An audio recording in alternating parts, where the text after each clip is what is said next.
Hey everybody, it's Jamonster back again with Opus Gaming, and I'm here today to bring you a little bit more Nats testing. This is going to be me on Grandis versus my teammate on Bloomlord Hydra. What we're really trying to do today is just kind of see how the Hydra Bloomlord package deals with the Grandis, being that the Grandis deck isn't as susceptible to just getting its stacked bottom deck as let's say like Hydramon. So that's really what we're trying to get to the bottom of today. But as usual, before we dive into the gameplay, if you guys aren't subscribed and you've been seeing my content and you like the content, drop a sub below. And if this is your first time seeing my stuff, welcome to Opus Gaming. We have a lot of content, and it's going to be a lot of it's going to be linked in the description down below. But if you're just supporting the channel and you like what we're doing, drop a like, leave a comment. It helps us get on the algorithm, and that helps us grow. So as you guys already know, we're on the way to 1K subscribers. So jumping into the match here, we're going to start off with a hatch and going into the Palmon on the Grandis player side.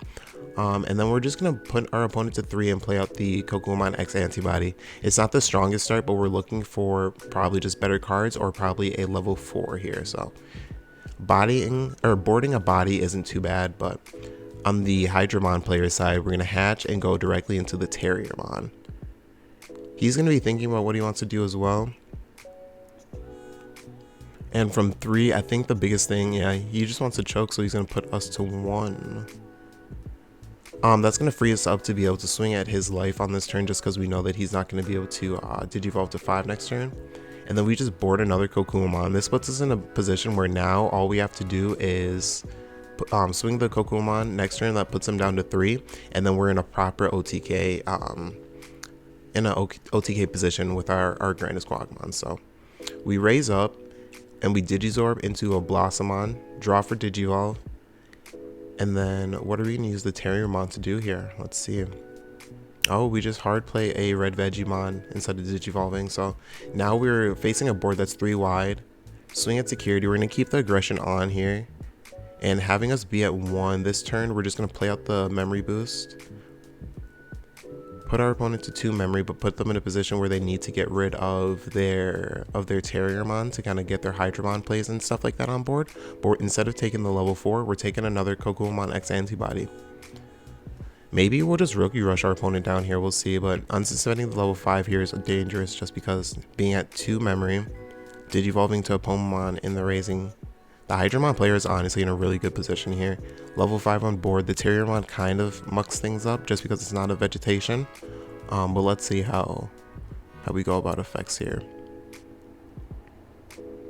And since I don't have anything on board and everything's just been kind of getting destroyed in security, Digivolving to the Hydramon just doesn't have as much value. But we're going to rest on the Vegemon, trigger the Sunflowmon to get the extra draw. And here we're going to stay in raising and go into the Sneemon. And then we just don't even need to pop the memory boost in that type of situation. So, and here I think Juan had a question about how the ice wall effect works, because this is going to be really important here. Setting your opponent up to not be able to suspend or attack and not pass turn is really important to kind of balance in the Bloomlord Hydra matchup. But we'll see how things go here. If you can get a peek at my hand, you can notice that there isn't a Grandis in there quite yet. But I do have the Grand Quagmon that I picked up earlier. So we're going to have a massive board on this turn. If we have a way to get everything suspended safely, that would be the best position, but we'll see if we do have a way to do that. It can be kind of rough. 2 memory here isn't a lot to work with, and then also knowing just kind of how the ice wall effect works is going to be a little bit hard here. So swinging 13 at security, and we see a Grandis right away, and that was really crazy just because Quan wasn't sure how strong Grandis was on its own, because it's 16 when it's on the board, and it's just really dangerous swinging the Hydramon first, but sometimes you just have to do it to get your cards suspended. So we see 2 Bloomlord in the Hydramon player's hand. I think that's what he wants to get to, but it's going to be hard for him to get enough cards suspended and then pay the cost. So let's see how we progress the board state. This was just kind of a pickup fun game too. We were in a one-piece tournament actually, and we were just playing this one on the side really quick just because we had questions about how the matchup went in general, and both of us have been trying to play a little bit more like one piece, I guess you could say, in general. So following up on the Bloomlord player's turn though, we're just going to see the Mushroomon to try to choke us at 1. That's been the Bloomlord Hydramon players a focus for the most part, but unfortunately with Grandis Quagmon you can OTK from 1 memory. With no memory boost or memory tamer. So we're gonna go Okumon here, suspend down the Weedmon. Weedmon's gonna lose a memory on the Hydramon player side, not gain a memory, so that's what we're trying to figure out here because of the Terriermon. But then we're gonna Digivolve for 2 and then go down to 0. Here we're gonna do a big Digiburst because we for sure want to clear 3. And I believe we just top decked the Grandis Quagamon here. Or maybe we have, yeah, we did. Okay, so we Digivolve for 1 onto Grandis. Grandis is going to suspend when Digivolving the Terriermon, and he's going to lose a memory, and then we're just going to swing Piercing for 3 checks at 16k. Or maybe that's 17? No, it's 16k. And we lose a memory because of the Hydramon effect here. And then at the end of attack, though, it's going to suspend the Mushroomon that he has in the bag, and he's going to lose a memory and go back to our turn. So that's going to wrap it up for game 1 here. That was kind of lucky on the Grandis player side, to be honest. It was just kind of a textbook setup. We took the slower route because our opponent was setting up so much, and then we just kind of went for a cleaner OTK. But I think it's okay to do that in some matchups. You can see there that we never needed a memory tamer or a memory boost. Well, that's more so because of the matchup, but as we kind of get ready to go into game 2 here, because we are in a one-piece tournament, so we're trying to do it pretty quick. Don't forget to subscribe if you're not subscribed, just because we're on our way to 500 subscribers, on the road to 1k subscribers, and at 500 I'm going to be revealing some of the stuff that I'm giving away in that 1k subscriber giveaway. So I'm pretty excited to give that to you guys. So drop a sub if you're not subbed down below, leave a like and drop a comment down below if you're just kind of supporting the channel, because that kind of stuff really helps us just grow, and that's kind of what we're focusing on right now. So as we kind of get ready for game 2 though, it's looking like I would have to assume that the green OTK player has to go first here. You're hoping that they brick and that they have to put you to 3 with like a memory boost, or even 4 with a tamer or pass turn. So we're going to hatch the Motimon here, Digivolve into the Kokuamon X antibody, and then set our opponent to 2 with a Sneemon.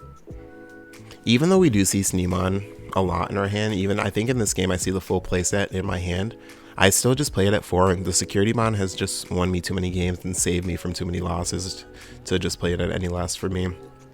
On the Hydramon player's side, we're going to see more setup. We're going to go into the Mushroomon and Raising, and then play out the green memory boost, reveal the top 4. And here, I think we should pick up the free Digisorption here. Free Digisorption is a pretty powerful tool to have access to. So, and then as the, Grandis Quagamon player, here I'm going for a clean start. So I'm just going to go straight into my Okumon in Raising.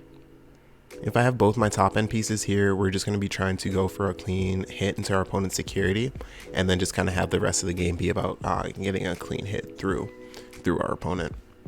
Let's see how things go here. We're thinking about how we want to progress on the Bloomlord Hydramon player side, and I totally understand that just because it's a delicate game state here. You kind of want to get up to your Ayatarmon, but I think he just doesn't have the Ayatar.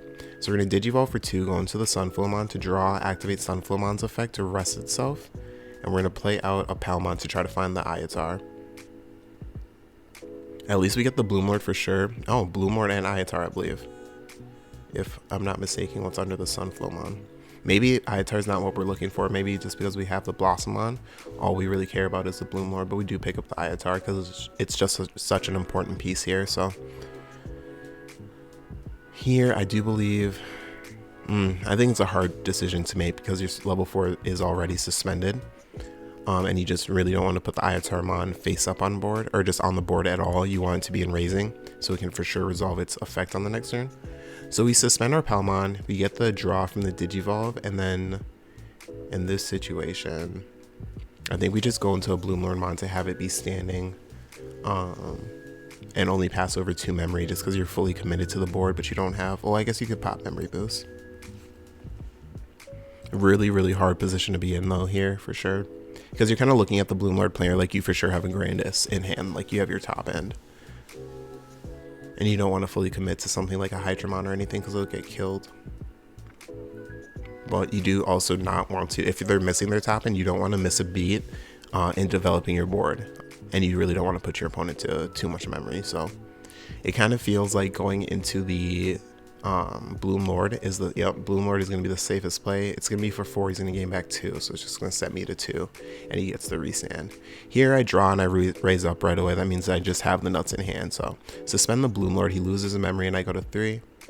I'm going to go. Oh, maybe I don't have the Grand Quagmon. X antibody. Oh, maybe we'll just go for a Grandis play. Yeah, we'll attack into the Bloomlord. It'll cost 3. Because the X antibody reduces the cost, and it'll be piercing for 1 check, but we'll unsuspend and then we'll clear the second Digimon here with the piercing. And that's where the X antibody option kind of just really comes in handy, as well as honestly, if we had the Kokuamon level 3, that would have been just a lot better because it would have been giving security check +1 here. But when you're in a position where you have the Grandis and everything, you don't want to be completely bricked out just because you don't have a Grand Quagmon, and you can't afford, against like that board state, you can't afford to wait for a Grand Quagmon. Like if I would have waited just 1 turn and played out the Searcher, yes, I would have got the Grand Quagmon, which would have been a cleaner OTK, but he would have had 3 cards on board, a level 6, or 2 cards on board, his level 6 Bloomlordmon, as well as something in raising, probably an Hydramon in raising, which is a really hard position to be in, even as the OTK player. So X antibody really saved us there and gave us a position to be able to take back the board, and now we're going to go back into raising. Looking at where the Hydramon player is, though, we're just really thinking about how we want to proceed. He's in a rough position because he wants to go into the Iatar in raising, basically, but that gives me free reign to clear his security, and he has to deal with my entire board on the next turn.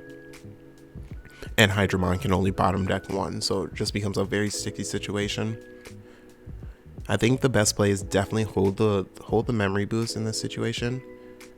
Yep, go up in raising to try to choke me, so he goes down to 2, and then Iatar choke me at 1. So I draw, hatch, and unsuspend.